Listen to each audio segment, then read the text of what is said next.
I'm back with another review, and this time I'm going back to an author that I really love.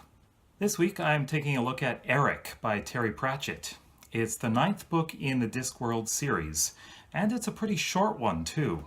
Unfortunately, I had to sell a lot of my books when I moved back to Canada, but this is the cover of the book. And this review is also going to be a bit short.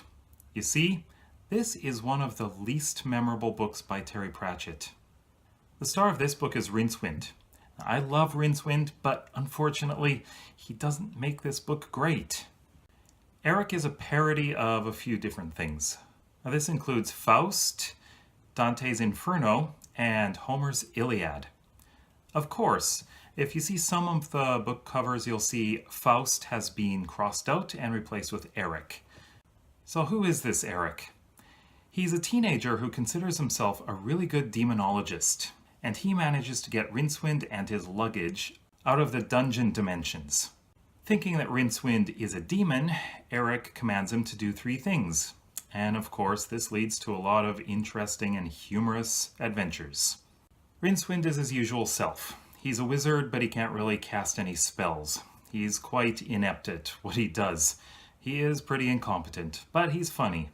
Eric is surprisingly similar. He thinks he's a great demonologist, but he really isn't. He's quite naive, he doesn't listen very well, and he doesn't seem to learn well either.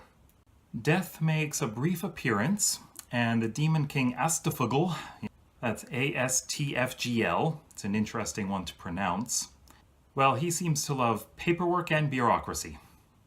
I guess to some people that would be hell. There are a lot of familiar minor characters that appear in this book, but Rincewind and Eric are central to it. Rincewind, of course, I like him as much as ever. Eric, well, I didn't really care if he lived or died. Usually a Discworld novel is a winner for me, but this is the first time that I would have to say it is not. Rincewind, of course, is his usual weird self. The situations were ridiculous, as usual, but the story didn't seem to be very focused. It was quite muddled. It jumped around way too much. Unlike all the other Discworld books, I just couldn't get into this one very much. So there's really not much I can say about this book. Originally, I gave it 3 out of 5 stars. I guess I'll stick with that, although it's not really memorable. It just doesn't stick in my mind at all.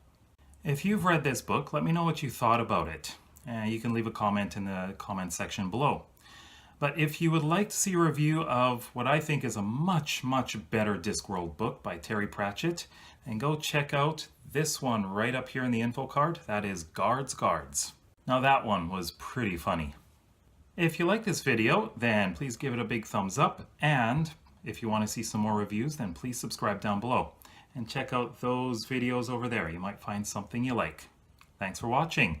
See you in the next video.